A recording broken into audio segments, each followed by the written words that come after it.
Hola chicos, buenos dias. Hoy vamos a ver ser versus estar.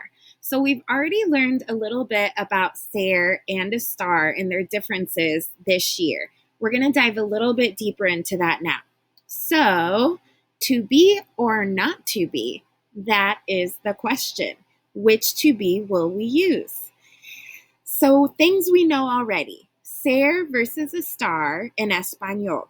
Los dos verbos significan to be, pero se usan por razones diferentes.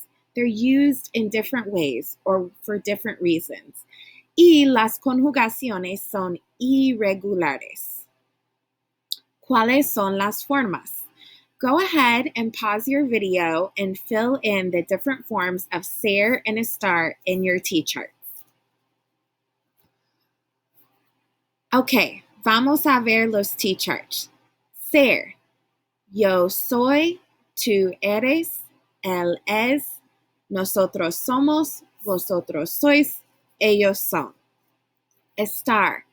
Yo estoy, tú estás, él está, nosotros estamos, vosotros estáis, ellos están. Remember, on estar, accents on all the A's except for estoy and estamos. So for ser, we're going to have an acronym, el doctor, to help us remember the ways in which we use the verb ser. Most of these will be familiar to you, but some are new. So the first one is event location. So where a specific event is taking place. La fiesta es en la casa de Mariana. Now, this isn't talking about where Mariana's house is. For that, we'd use estar, and you'll learn that in just a second. This is talking about the location of an event. La graduación es en la escuela. The graduation is at school. Número dos, description. Ella es alta. Ellos son morenos or cafés. Be sure you're recording these in your notes. Occupation or ownership. Your occupation is your job. Yo soy maestra. Or I could say, ustedes son estudiantes. And then ownership, who something belongs to. This should be familiar to you. El libro es de mi hermana. Or you could say, es el cuaderno de mi amiga.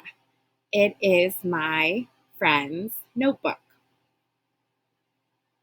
Next, the C is characteristics. These are characteristics of your personality. Él es inteligente. Ellos son tontos. The fifth one is time and date. So anytime we talk about time, we're going to use ser, or we talk about what date it is. Son las 8. Es el martes. You can even add the specific date in there too. Es el 9 de enero. It is the 9th of January. The sixth one, this second O, is origin. Your origin is where you come from. This should be really familiar to you. ¿De dónde eres? Soy de Indiana. And then the last one, the R in el doctor, is relationship. This is a relationship between two people. Ella es mi madre. Or you could say, Jose es el padre de mi amigo. Jose is my dad's friend. All right, moving on to estar. Estar, we're going to use the acronym place. The first P is position. This is the position where something is in relationship to something else. El libro está debajo de la mesa. Here's where we're going to bring in a lot of our prepositions that we learned last trimester. You could say, la computadora está encima de la mesa. The computer is on top of the table. The next one is L for location. This is someone's location, and this is separate from the event location. This is the actual location of where something is or someone is. ¿Dónde está Paco? Paco está en la cocina. Where is Paco? Paco's in the kitchen. Tú estás muy cerca de mí. That's what that guy's saying. You are really close to me. Step back. I think we're all familiar with that with our 6 feet of physical distancing right now. Okay, the A is for action. We use estar to talk about action using the present progressive tense. We have not learned this yet, but I just want you to be able to recognize it. In English, these are all our ing verbs. Let's take a look. Yo estoy comiendo. I am eating. Ella está bailando. She is dancing. So when we put a form of estar, or to be, with an ing verb, it creates an action that we're doing. And that's when we use estar with these present progressive forms. Don't worry, you'll learn more about these later. Can anyone guess who's dancing in that photo? If you guessed Anne, you got that right, our friend in downtown Indianapolis. Okay, let's go on to C. This C is condition, and this can be a physical or a mental condition. Tú estás enfermo. You are sick. Ellos están ocupados. They are busy. And then the last one, the E, is emotion. Nosotros estamos tristes. Or you could say, ella está feliz or contenta. All right, chicos, when we're thinking about ser versus estar, another way to think about that is the majority of the time, ser is going to talk about something that's more or less permanent. And estar is going to talk about something that's more or less flexible or temporary. So you can record that in your notes if you'd like. Now, this isn't always right because with ser, we talk about time, and time changes all the time. That's not permanent. And with estar, we can talk about the location of something, and it might be more or less permanent. So that isn't always the case, but it is helpful sometimes to think about ser as something that's more or less permanent and estar as something that's more or less temporary. Okay, recuerdan. Remember this? How you feel and where you are, always use the verb estar. That rule still applies. Emotions and location, we're going to use estar. There are some words that change their meaning and can be used with both ser and estar, but when they're used with ser, they may mean something different from when they're used with estar. Let's look at a couple of these.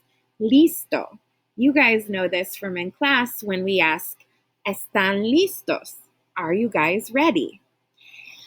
And then when we use listo with ser, ustedes son listos, the meaning changes from ready to clever or smart. You all are smart or clever. Let's look at aburrido, bored or boring. Yo estoy aburrida. I'm bored. You guys are probably familiar with this emotion during this quarantine time. Versus when it's used with ser. La escuela no es aburrida. School isn't boring, right? Okay, we're going to do some practica. So go ahead and after I give the instructions, pause the video. This is on page 2 in your practice notes. So the first thing you'll do is fill in a form of ser or estar in the blank. And then to the right, you're going to write down why you chose that from one of the rules we just learned, el doctor or place. I'll do the first one with you. El libro es de mi padre. The book is my dad's. That expresses ownership. Okay, go ahead and pause the video now and do those practicas. Números 2 a 7.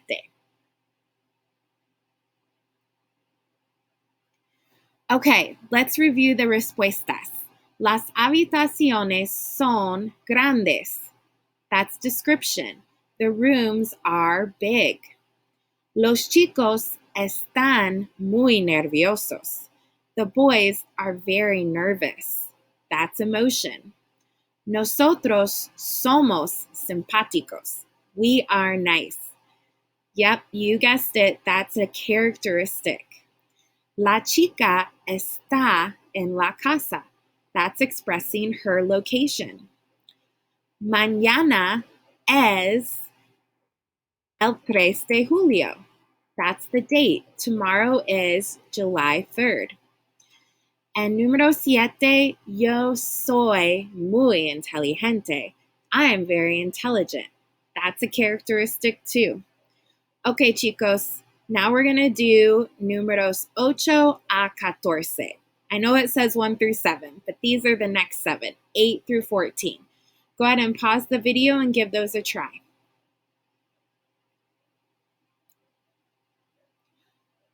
Okay, vamos a revisar las respuestas. ¿De dónde eres tú? That is asking where you're from or your origin. ¿Dónde estás tú ahora? Where are you now? That's talking about your location. So see how those two questions are practically the same, except when we change from ser to estar, it completely changes the type of question you're asking. Mis padres están en la casa.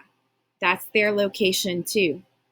Ahora el radio está roto. Okay, this one's a little different.